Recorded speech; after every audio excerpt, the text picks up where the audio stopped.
Selamat berjumpa kembali dalam materi PPKN kelas 7 semester 2 bab 6 pertemuan pertama. Semoga kita semuanya sehat walafiat dan selalu semangat dalam belajar. Sebelum mulai materi, marilah kita berdoa menurut agama dan kepercayaan kita masing-masing. Berdoa mulai. Selesai. Pada hari ini kita belajar PPKN bab 6 berjudul Daerah dalam Kerangka Negara Kesatuan Republik Indonesia. Adapun yang kita bahas di sini tentang A. Daerah dalam Kerangka Negara Kesatuan Republik Indonesia. Seperti biasa, teman-teman dan anak-anak, tekan tombol share kepada teman-temanmu supaya kita saling berbagi ilmu pengetahuan. Bagi yang belum tekan subscribe, silakan tekan biar kita tidak ketinggalan materi selanjutnya. Sebelum mulai video pembelajaran ini, mari kita amati gambar berikut ini. Gambar tersebut menggambarkan salah satu peristiwa perjuangan bangsa Indonesia untuk memperoleh kemerdekaan. Adapun materi yang kita bahas pada hari ini adalah 1. Perjuangan menuju Negara Kesatuan Republik Indonesia. 2. Pengertian daerah dalam kerangka Negara Kesatuan Republik Indonesia. Sekarang kita bahas pembahasan pertama. 1. Perjuangan menuju Negara Kesatuan Republik Indonesia. Negara Kesatuan Republik Indonesia terbentuk melalui perjuangan panjang dan luar biasa oleh para pendiri negara dalam mewujudkan kemerdekaan. Dengan perjuangan itulah akhirnya mengantarkan bangsa Indonesia menjadi negara yang merdeka dan berdiri sejajar dengan negara-negara lain di dunia. Sejarah tentang lahirnya Negara Kesatuan Republik Indonesia semakin menguat setelah Jepang menyerah tanpa syarat kepada sekutu. Peristiwa tersebut mendorong para pemuda dengan jiwa muda dan semangatnya bergerak mendesak golongan tua untuk secepatnya memproklamasikan kemerdekaan Indonesia. Kesepakatan pemuda di Jalan Pegangsaan Timur, Jakarta membulatkan tuntutan pemuda bahwa kemerdekaan Indonesia adalah hak rakyat itu sendiri, tak dapat digantungkan kepada orang dan kerajaan lain. Jalan satu-satunya adalah memproklamasikan kemerdekaan oleh kekuatan bangsa Indonesia sendiri. Tekad para pemuda tersebut akhirnya mendorong terjadinya peristiwa Rengas Dengklok. Akhirnya Insinyur Soekarno segera memproklamasikan kemerdekaan Indonesia, tetapi dilakukan di Jakarta. Pada tanggal 16 Agustus 1945, rombongan dari Rengas Dengklok tiba di Jakarta. Insinyur Soekarno dengan para penyusun teks proklamasi lainnya menjadikan Rumah Laksamana Muda Maeda sebagai tempat menyusun naskah proklamasi kemerdekaan Republik Indonesia di Jalan Imam Bonjol nomor 1 Jakarta. Teks proklamasi dirumuskan dengan keadaan terdesak. Walaupun tidak mendapat persetujuan dari Jepang, Insinyur Soekarno dan Drs Muhammad Hatta segera merumuskan teks proklamasi dengan tulisan tangan sendiri. Kalimat pertama, "Kami rakyat Indonesia dengan ini menyatakan kemerdekaan Indonesia," diubah menjadi "Kami bangsa Indonesia dengan ini menyatakan kemerdekaan Indonesia," dari Ahmad Subarjo. Kalimat kedua oleh Insinyur Soekarno berbunyi, "Hal-hal yang mengenai pemindahan kekuasaan dan lain-lain akan diselenggarakan dengan cara yang secermat-cermatnya serta dalam tempo yang sesingkat-singkatnya. Dua kalimat ini digabung dan disempurnakan oleh Dr. Andus Muhammad Hatta, seperti teks proklamasi yang dimiliki sekarang. Teks proklamasi disusun dalam keadaan genting dan mendesak, tetapi bukan berarti teks proklamasi tidak memiliki legalitas dan makna yang mendalam. Teks proklamasi disusun secara singkat, terdiri dari 2 alinea. Pedalam makna yang termuat dalam teks proklamasi menunjukkan kelebihan dan ketajaman pemikiran para pembuat naskah proklamasi waktu itu. Proklamasi kemerdekaan bagi bangsa Indonesia memiliki makna yang dapat kita telaah dari berbagai aspek sebagai berikut. A. Aspek hukum. Proklamasi merupakan pernyataan keputusan politik tertinggi bangsa Indonesia untuk menghapuskan hukum kolonial dan diganti dengan hukum nasional, yaitu lahirnya Negara Kesatuan Republik Indonesia. B. Aspek historis. Proklamasi merupakan titik akhir sejarah penjajahan di bumi Indonesia, sekaligus menjadi titik awal Indonesia sebagai negara yang merdeka, bebas dari penjajahan bangsa lain. C. Aspek sosiologis. Proklamasi menjadi merdeka.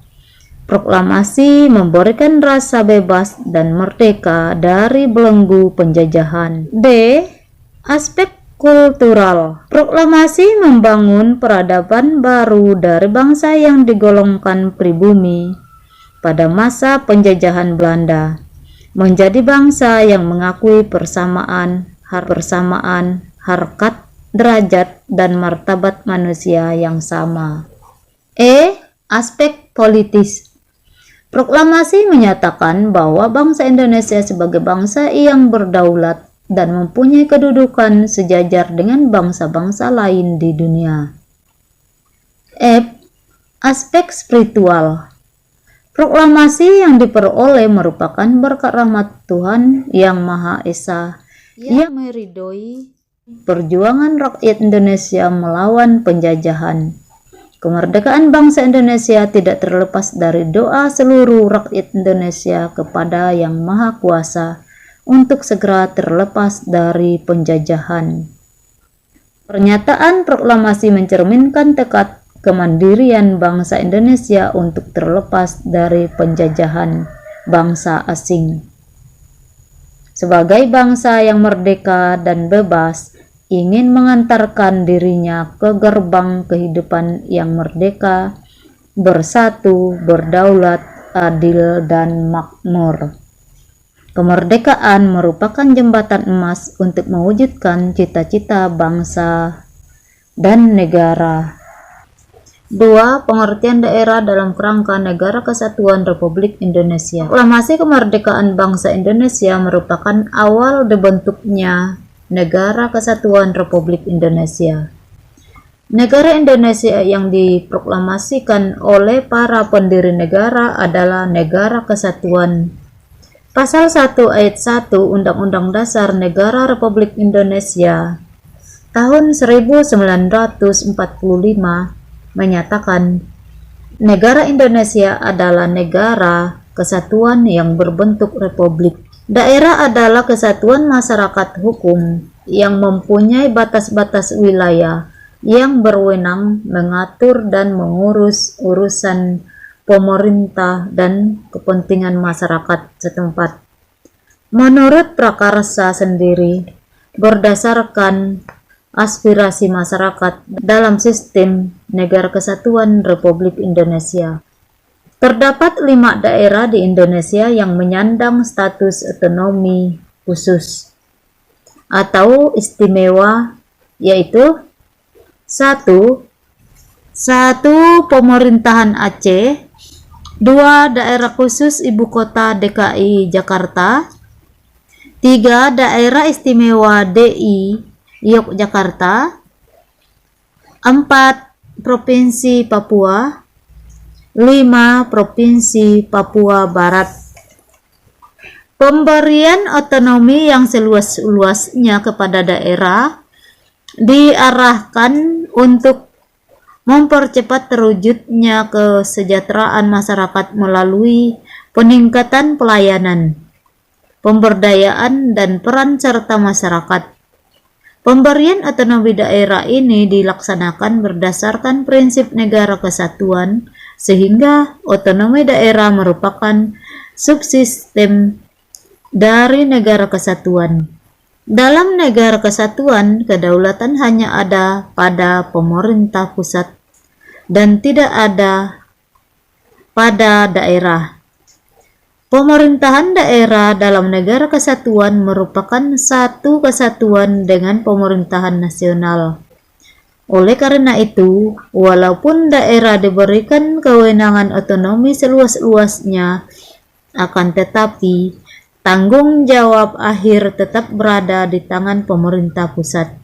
Urusan pemerintahan dalam kerangka otonomi daerah ditunjukkan untuk mensejahterakan masyarakat, baik melalui peningkatan pelayanan publik maupun peningkatan daya saing daerah. Setiap pemerintah daerah wajib membuat maklumat pelayanan publik sehingga masyarakat di daerah tersebut mengetahui jenis pelayanan publik yang disediakan, bagaimana mendapatkan aksesnya, serta kejelasan prosedur dan biaya untuk memperoleh pelayanan publik tersebut, serta adanya saluran keluhan apabila terdapat pelayanan publik yang tidak sesuai dengan standar yang telah ditentukan. Demikian pembahasan materi bab 6 ini. Semoga anak-anak paham dengan baik. Kita lanjutkan minggu depan materi di pertemuan kedua, yaitu di bab 6 yang kita bahas daerah dalam kerangka Negara Kesatuan Republik Indonesia. Yang kita bahas tentang B.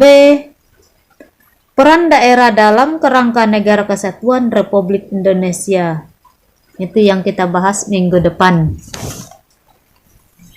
Mengingatkan materi yang kita bahas ini, Ibu memberikan tugas.